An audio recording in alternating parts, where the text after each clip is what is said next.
তৈরি হয়েছে ওই সময়টাতে, যে ভারত যাদেরকে শত্রু মনে করে, ভারত যাদেরকে ধ্বংস করতে চায়, তার মানে তাদের মধ্যে দেশপ্রেমের কিছু একটা আছে।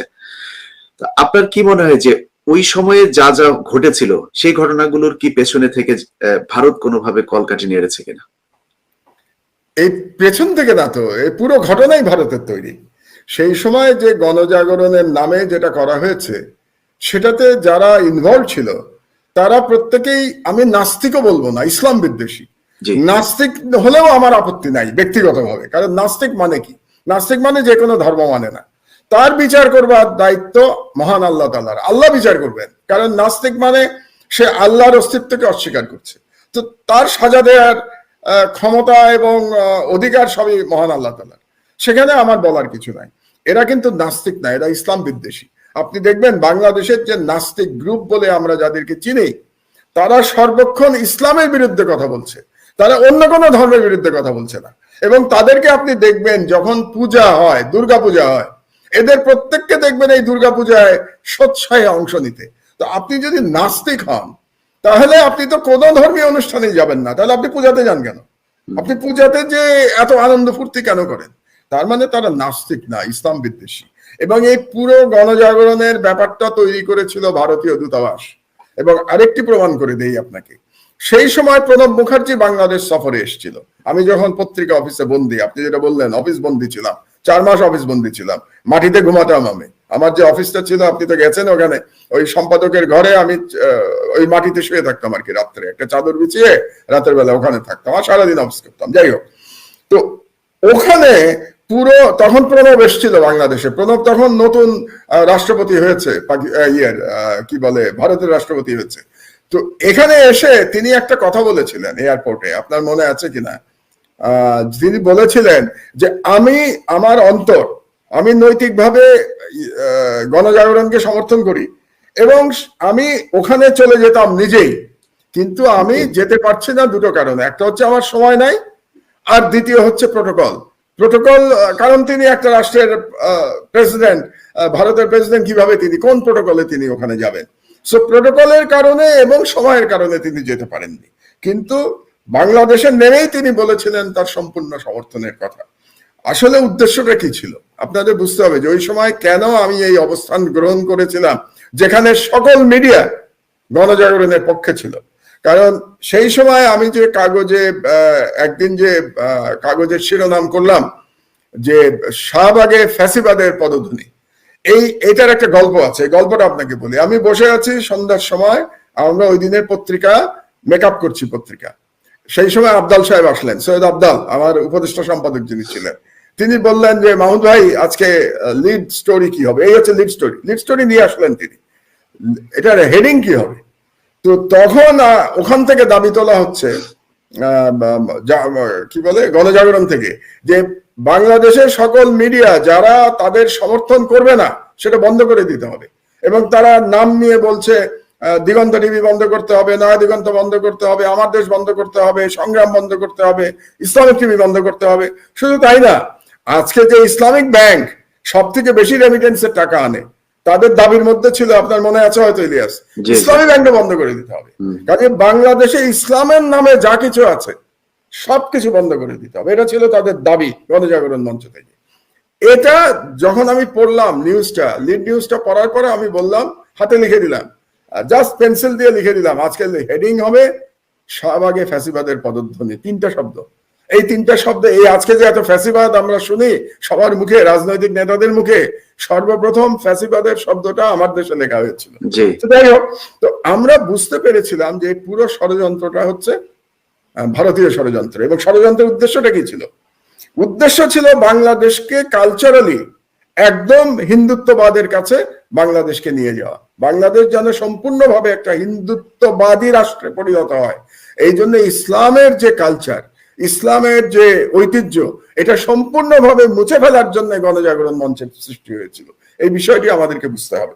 এবং এই বিষয়টিকে মাথায় রেখেই কিন্তু আমার দেশে আমরা লড়াই করেছিলাম। আমরা তখন চিন্তা করেছিলাম, যদি আমরা পরাজিত হই তাহলে বাংলাদেশে আর ইসলামী কালচার, ইসলামী, এমনকি আমাদের ধর্মীয় স্বাধীনতা পর্যন্ত থাকবে না। ধর্মীয় স্বাধীনতা এখনো তো পুরোপুরি নাই, আমাদের কি আছে? বাংলাদেশ তো 90% মুসলমানের দেশ। আপনি কি বলতে পারেন যে বাংলাদেশে পুরোপুরি মুসলমানদের ধর্মীয় স্বাধীনতা আছে? বাংলাদেশে কোনো, আপনি জানেন নিশ্চয়ই ইলিয়া, যে বাংলাদেশে কোনো ইয়াং ছেলে সে যদি প্রতিদিন সকালবেলা ফজরের নামাজ মসজিদে গিয়ে পড়ে, আপনি কি জানেন পরের দিন থেকে তার পিছনে গোয়েন্দা লেগে যায়, গোয়েন্দা লেগে যায় তার পিছনে, যে ইয়াং ছেলে কেন প্রত্যেকদিন সকালে মসজিদে গিয়ে নামাজ পড়ছে। তো এটাই তো বাংলাদেশের অবস্থা। বাংলাদেশে এই মুহূর্তে কতজন আলেম জেলখানার মধ্যে আছেন, অসংখ্য আলেম জেলখানার মধ্যে আছেন। বাংলাদেশের কত আলেমকে কিরকম জুলুম করা হয়েছে, তার মধ্যে একজনকে তো আমি দেখেছি জেলখানায়, আমি তখন জেলে, বাবুনগরী, মারা গেছেন, আল্লাহ তাকে বেহেশত নসিব করুক। বাবুনগরীকে যেরকম জুলুম, যেরকম ফিজিক্যাল টর্চার তাকে করা হয়েছে, এটা কল্পনা করতে পারবেন না। আমি জেলখানার জেলারের কাছ থেকে শুনেছি তার দুটো হাঁটুতে পচন ধরে গেছিল, এবং তাকে কখন জামিন দিয়েছে সরকার, কারণ সরকারের ধারণা ছিল তিনি বাঁচবেন না, তিনি জীবিত থাকবেন না। তাকে যখন ইয়েতে নিয়ে আসলো, শাহবাগে যে হসপিটালটা, বার্ডেমে নিয়ে আসছিল তাকে। তো আমি যেটা বলতে চাচ্ছি, তো বাংলাদেশে তো ধর্মীয় স্বাধীনতা নাই, কিন্তু যদি শাহবাগ সফল হতো পুরোপুরি, গণজাগরণ যদি পুরোপুরি সফল হতো, তাহলে যতটুকু আছে ইসলামে ততটুকু আজকে বাংলাদেশে আপনি দেখতেন না। এই কারণেই আমরা সেই লড়াইটা শুরু করেছিলাম। তো সেই লড়াইয়ের কারণে আমাদেরকে অনেক কিছু মূল্য দিতে হয়েছে। আমি 4 বছর জেলে ছিলাম, আমার সমস্ত পত্রিকা নিয়ে গেছে, আমার প্রেস জোর করে নিয়ে গেছে, আজকে পর্যন্ত সেই প্রেস সরকারের দখলে। কোটি কোটি টাকার, আপনি জানবেন যে নিউজ প্রিন্ট, কোটি কোটি টাকার নিউজ প্রিন্ট তারা নিয়ে এটা তো পচিয়ে ফেলেছে। কাজে অর্থনৈতিকভাবে সব দিক দিয়ে আমাদেরকে প্রচুর মূল্য দিতে হয়েছে। আজকে আপনি আমি বিদেশে নির্বাসিত জীবনযাপন করছি, কিন্তু আমরা মেনে নিয়েছি ইলিয়াস, এবং আমার মধ্যে কোনো দুঃখ নাই। এবং আমি মনে করেছি যে আমি বাংলাদেশের জনগণের জন্য, এবং আমি যে ধর্মে বিশ্বাস করি সেই ইমানের জন্য আমি লড়াই করেছি, এবং আমার লড়াই সঠিক লড়াই ছিল। এটা প্রমাণ করে এই জন্যে যে একটি মাত্র পত্রিকা তখন গণজাগরণের বিরুদ্ধে অবস্থান নিয়েছে, যখন বাংলাদেশের সকল মিডিয়া তাদের পক্ষে। তারপরেও কিন্তু আমার দেশকে তারা সহ্য করতে পারে নাই, কারণ আমার দেশের কাছে তারা পরাজিত হয়েছিল। তো সেই দিক দিয়ে আমি মনে করি যে আমরা কিছুদিনের জন্য হলেও আটকাতে পেরেছিলাম, এই ভারতীয় আগ্রাসনকে আমরা আটকাতে পেরেছিলাম। জি মোহাম্মদ ভাই, এই প্রসঙ্গে আমি দর্শকদের উদ্দেশ্যে একটা আমার নিজের জীবনের একটা বাস্তব অভিজ্ঞতা বলতে চাই। যে যখন গণজাগরণ মঞ্চ শুরু হয়, ঠিক দ্বিতীয় দিন, মানে দ্বিতীয় না তৃতীয় দিন, মানে 2 দিন পরের দিন, আপনি জানেন যে সেখানে কিছু ওই চারুকলার, বিশেষ করে কিছু যারা ইয়াবা খায়, মাদক সেবী যেসব ছেলে পেলে আছে, ওরা এসে রাতে মাতলামি করতো, ঢোল টোল নিয়ে বাদ্য বাজনা করতো। ওই এতে আপনার বিভিন্ন ইয়ে বলতো আর কি, যে কতে এই ক্ষতে ওই এরকম গান টান বলতো।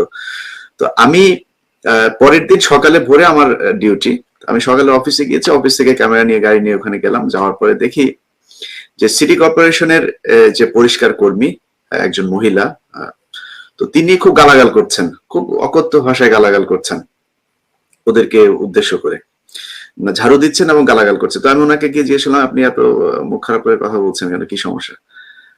সে বলছে যে মামা দেখেন এই যে কি অবস্থা করছে সারা রাত। তো সেইখানে আপনার আমি প্রকাশ্যে বলি আর কি, যেহেতু এটা একটা তথ্য আমি কোট আনকোট বলছি, সেখানে অনেক কন্ডম পড়েছিল।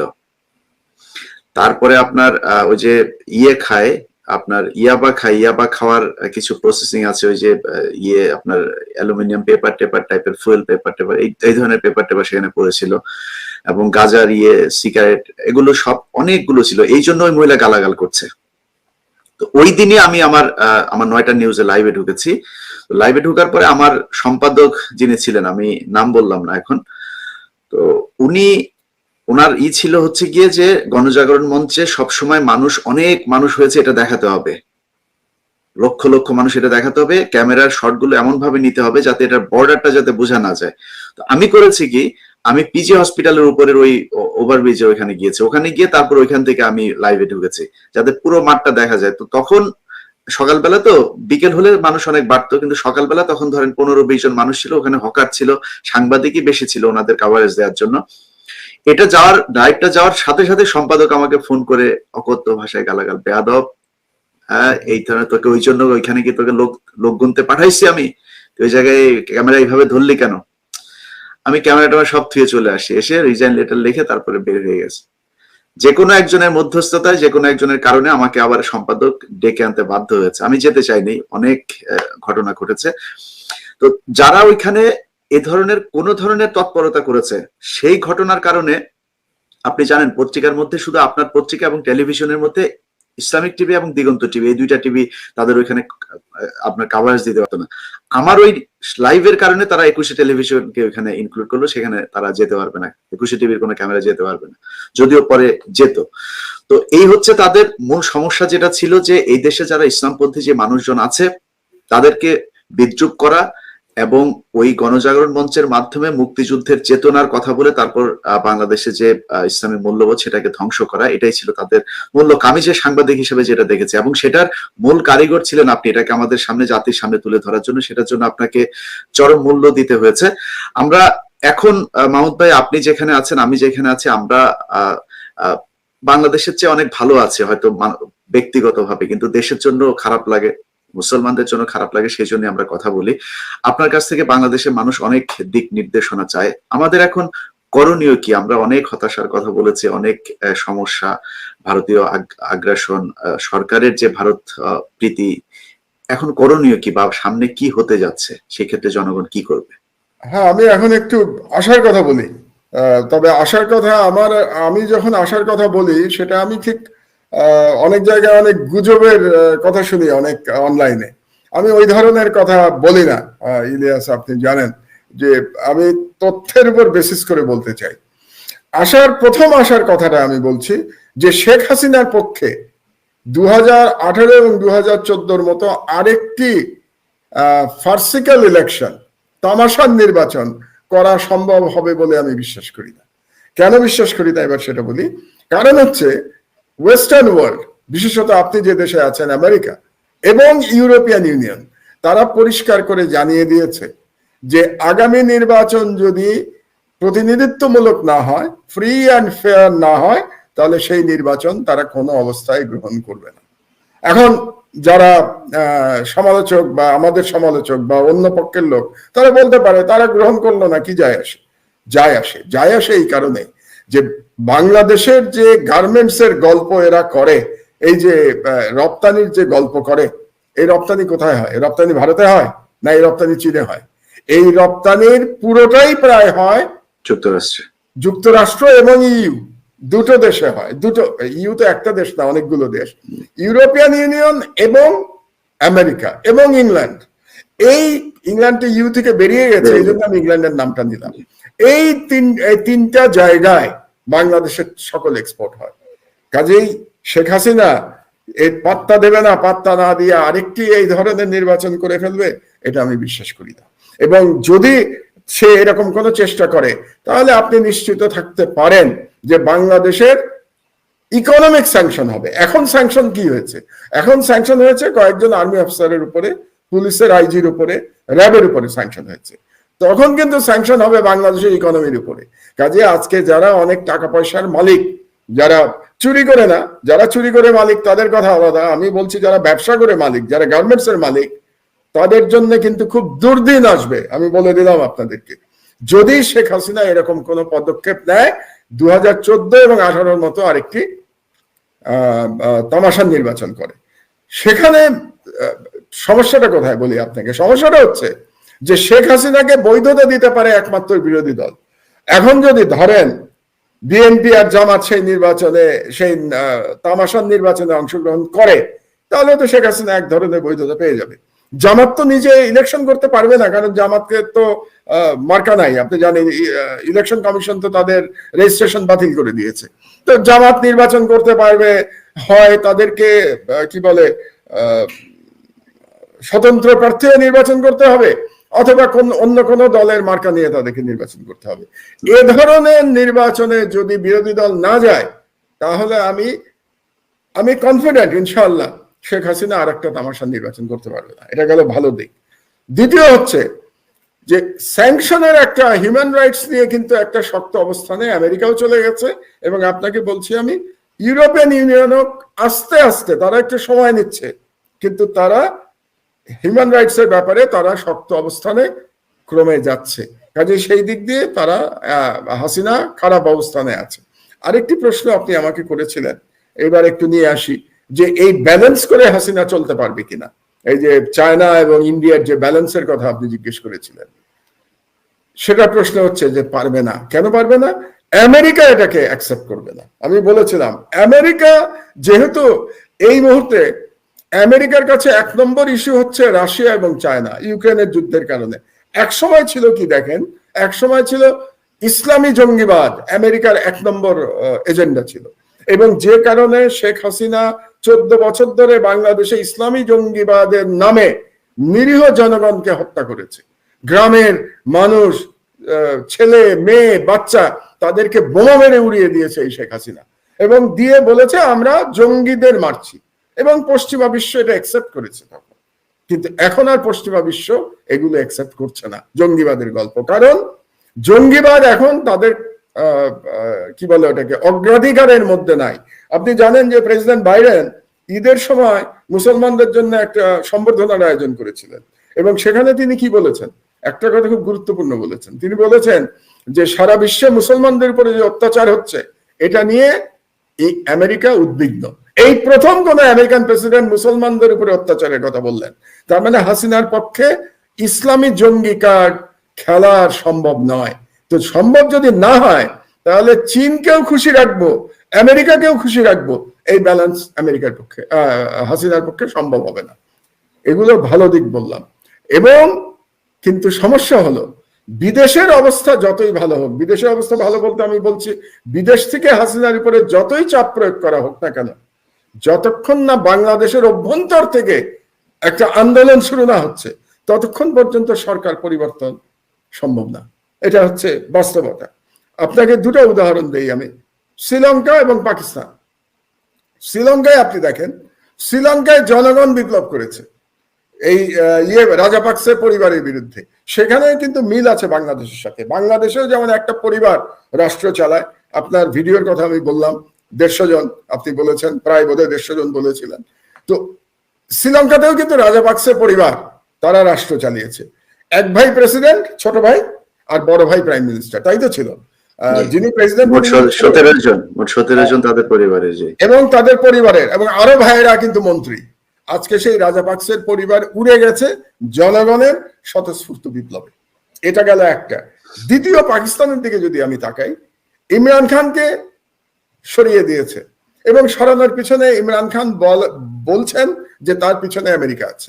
এটা বলছেন যে আমেরিকার ষড়যন্ত্রের কারণে তিনি ক্ষমতাচ্যুত হয়েছেন। কিন্তু সেখানে দেখেন ইমরান খান কি করেছেন, তিনি একটা ন্যারেটিভ তৈরি করেছেন। ন্যারেটিভটা কি?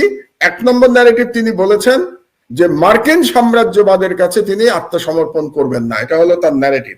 2 নম্বর ন্যারেটিভ বলেছেন আল্লাহ ছাড়া তিনি কাউকে ভয় পান না, লা ইলাহা ইল্লাল্লাহ। তিনি প্রত্যেক বক্তৃতায় বলেন লা ইলাহা ইল্লাল্লাহ, ইয়াকা না'বুদু ওয়া ইয়াকা নাস্তাইন।